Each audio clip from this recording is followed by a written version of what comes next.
Welcome to the Deep Dive. We're here to pull out the really vital insights from some compelling sources. And today, wow, we're diving into something that impacts us all every single day, often in ways we don't quite grasp, our money. But maybe more importantly, how our minds interact with it. We're going to explore that surprising connection between your brain and your financial choices. Why do we sometimes act, well, against our own best interests? Our main guide for this journey is a really fascinating book, The Investing Brain: Overcoming Financial Biases. It's by financial journalist Jason Zweig. And look, this isn't just about stocks and bonds. It's more of a deep dive into neuroeconomics. It's this cutting-edge field, right, that literally looks at how our brains react. Exactly. React to financial choices, to risk, to reward. It's quite revealing. So our mission today, it's really to uncover how neuroscience, psychology, and investing all intersect. Why do we make these seemingly irrational money decisions so often? And crucially, how can we maybe get better at it? Zweig's core idea, and we'll really dig into this, is that our brains are hardwired. Hardwired for survival in, a very different world than today's financial market. All right. And that wiring, it often sabotages good investing. Turns out the real battle isn't Wall Street. It's inside our own heads. Okay, let's unpack this. So let's start with something really fundamental, maybe something that reframes how you think about your finances entirely. Have you ever stopped to wonder why money decisions feel so intense, so emotional? It's not just vague stress, is it? No, not at all. There's a deep biological link, almost primal. Primal. How so? Well, what's fascinating here is what neuroeconomics is showing us. This field, peering into our brains during financial decisions. It shows that money, well, it lights up the same brain regions as fundamental drives. Things Right. like hunger, sex. Really? The same areas?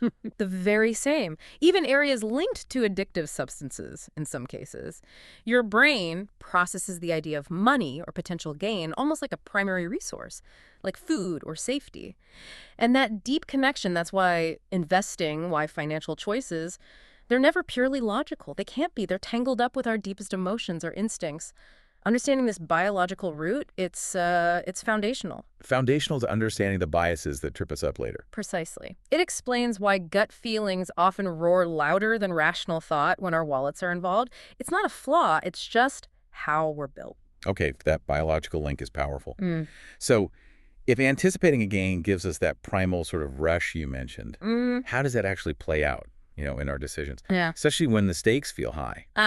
Well, that feeling. That's largely down to your brain's reward system. And a key player there is dopamine. Dopamine, the feel-good chemical. Exactly. But it's more than just feeling good. The anticipation of a financial win triggers a dopamine release. That creates the pleasure surge. But here's the crucial part. Dopamine is also a powerful motivator. It drives us to seek out that feeling again. So we chase the high. We can, yes. And that chase can lead straight into overconfidence. And sometimes taking on more risk than is maybe wise. The focus shifts to the chase itself, not always the rational outcome. And this connects directly to something called the overconfidence bias, that dopamine hit. It can make you feel like a genius. Even if it was just luck. Especially if it was just luck or, incomplete information.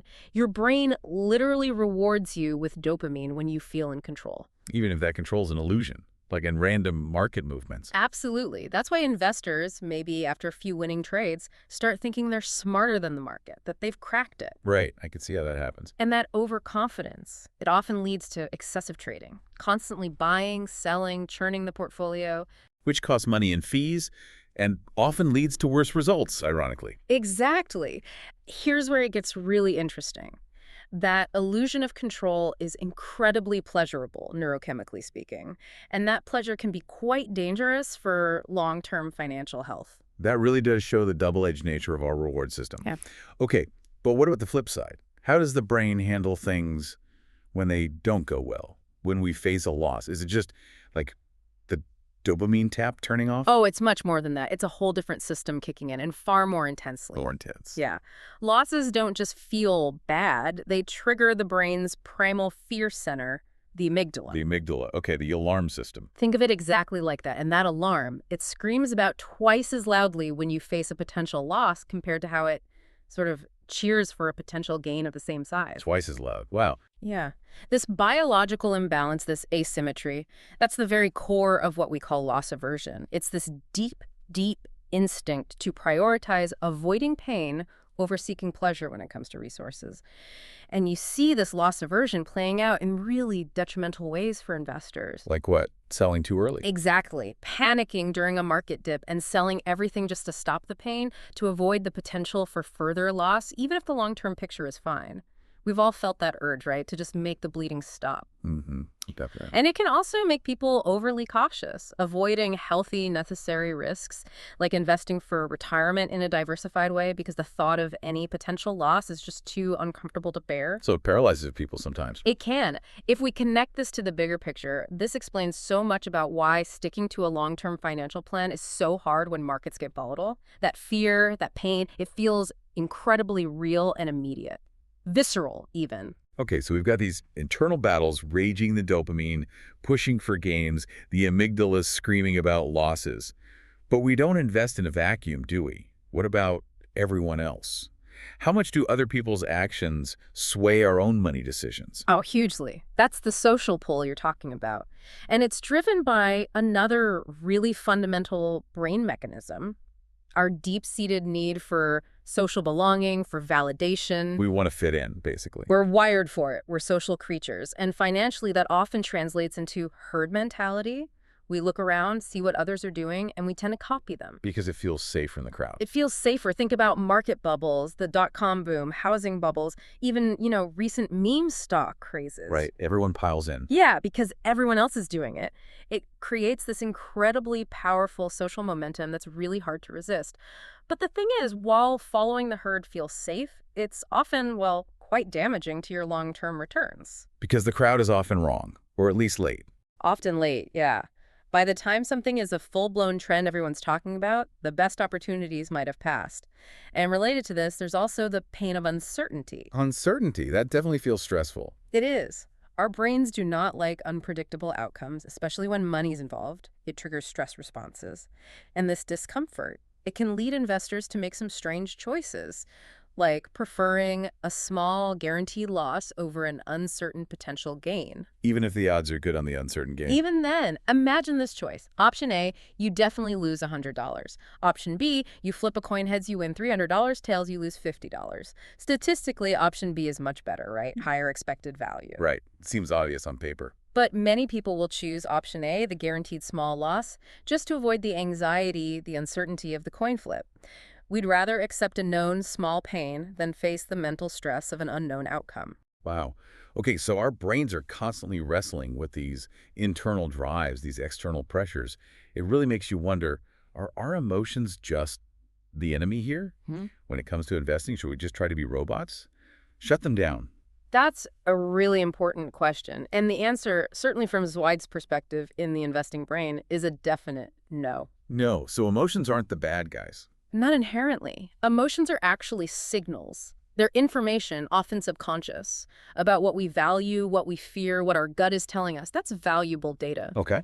The real problem comes when those emotions are unmanaged, when they hijack the decision-making process, when fear makes you sell low or greed makes you buy high without thinking. So it's about management, not elimination. Exactly. Awareness is key. Understanding why you're feeling that rush of excitement or that knot of fear that's your most powerful defense against making costly mistakes. You can't switch emotions off, but you can learn to interpret their signals rationally rather than just reacting blindly. Okay, this raises an important question then. How do we actually do that? How do we manage them? Yeah. Right, this is the practical bit. We understand the problem now, the biases. What can you, listening right now, actually do to overcome these hardwired tendencies, to make better, more rational decisions? What are the strategies Zweig points to? Yeah, the book offers some very concrete, actionable strategies. And the first one is possibly the most powerful. Automate your savings and investing. Set it and forget it. Pretty much. It's incredibly effective because it bypasses so many of those impulsive emotional decision points altogether. If the money is automatically moved to savings or invested in your chosen funds before you even really see it or have a chance to spend it or worry about it, well, you remove the constant need for those emotionally loaded choices. Takes the willpower out of it. Largely, yes. It reduces the friction and the temptation. Second big strategy, diversify widely. Really widely. Don't put all your eggs in one basket. The classic advice, but the neuroscience angle, is about emotional regulation. If you spread your investments across many different assets, sectors, maybe even countries, You naturally lessen your emotional attachment to any single one. So one stock tanking doesn't feel like the end of the world. Exactly. It smooths out the emotional ride. When one part of your portfolio zigs, another might zag. It helps you stay calmer and avoid those panic reactions based on one specific investment's performance. Third, use checklists and written rules. Create your own investment policy or decision-making framework. Like a pilot's checklist before takeoff. That's a great analogy. These external systems, they force you to engage the logical part of your brain before acting. They provide a rational structure. You define your criteria for buying or selling in advance when you're calm and rational. Then, when emotions flare up later, you refer back to your rules, not your feelings. It counteracts those immediate gut reactions. And finally, a really simple but effective one. Slow down your decisions. Wait. Basically, yes. Time acts as an emotional dampener. If you feel a strong urge to make a big financial move, maybe buy that hot tip you just heard, or sell everything during a market scare and force yourself to wait. How long? Even just 24 hours can make a huge difference. Sleep on it. Talk it over with someone level-headed, someone who isn't caught up in the same emotion. Stepping back allows that initial emotional intensity to fade, increasing the chances of a more rational choice. Okay, those are really practical. Automate, diversify, use rules, slow down. So what does this all mean? What's the big takeaway for someone just trying to manage their money better in this, complicated world? Well, I think the core insight we've unpacked today is pretty profound, isn't it? Our brains.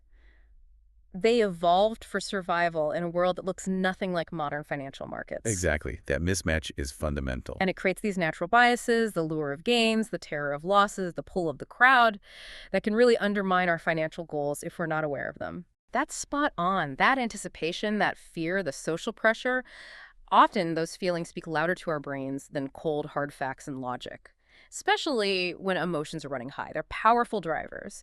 But, and this is the empowering part, I think, by understanding how your brain works, by acknowledging these biases exist in all of us, you can actually start to design systems and habits to counteract them. You can build guardrails. Precisely. You build routines, you use tools like checklists and automation, you cultivate habits like diversification and patience.